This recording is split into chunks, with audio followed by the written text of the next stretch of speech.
اسی طرح ایک ذکر ایسا ہے، کبھی مت چھوڑنا، کتنی بھی مصروفیت ہو کبھی مت چھوڑنا، کبھی مت چھوڑنا۔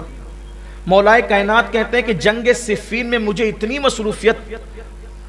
مصروفیت تھی، بہت بھاگ دوڑ تھی جنگ صفین کے موقع پر۔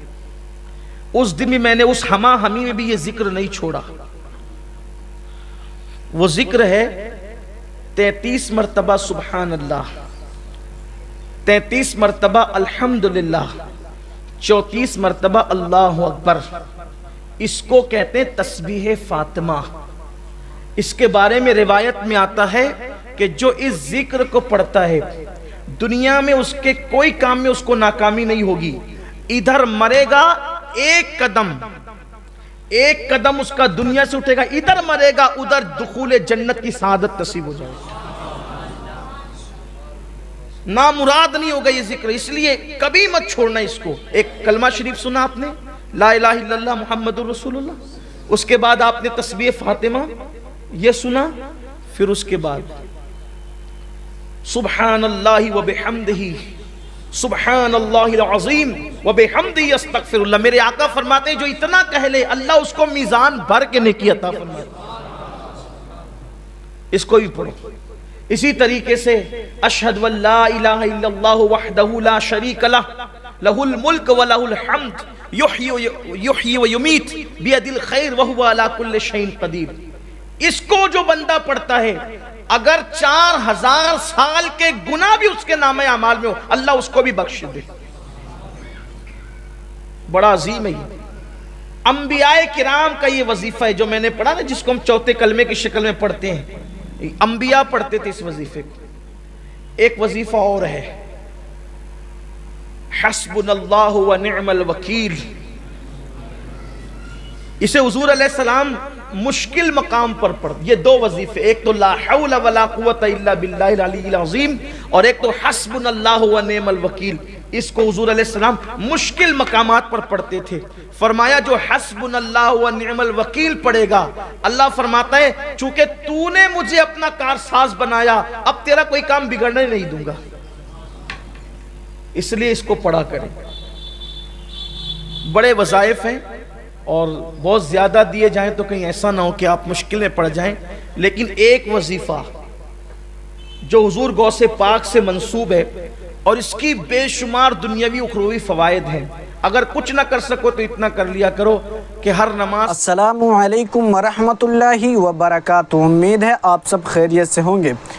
میرے عزیز بھائیوں اور بہنوں، آج کی ویڈیو میں ہم بات کرنے جا رہے ہیں ایک نہایت اہم موضوع پر، اور وہ ہے کامیابی حاصل کرنے کا وظیفہ۔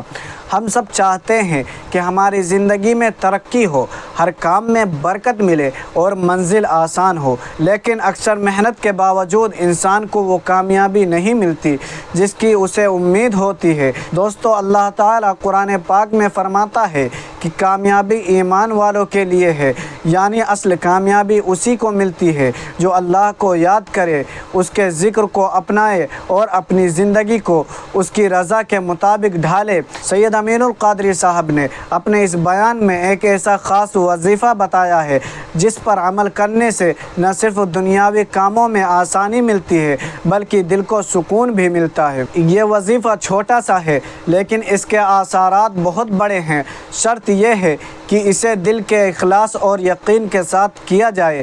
جب انسان اللہ پر بھروسہ کر کے اس عمل کو کرتا ہے تو انشاءاللہ اس کے کاموں میں ترقی ملتی ہے، زندگی کی رکاوٹیں ختم ہوتی ہیں اور کامیابی قدم چومنے لگتی ہے۔ دوستو، ہمیں یہ سمجھنا ہوگا کہ صرف دنیاوی تدبیریں کافی نہیں ہوتی جب تک اللہ کی مدد شامل نہ ہو۔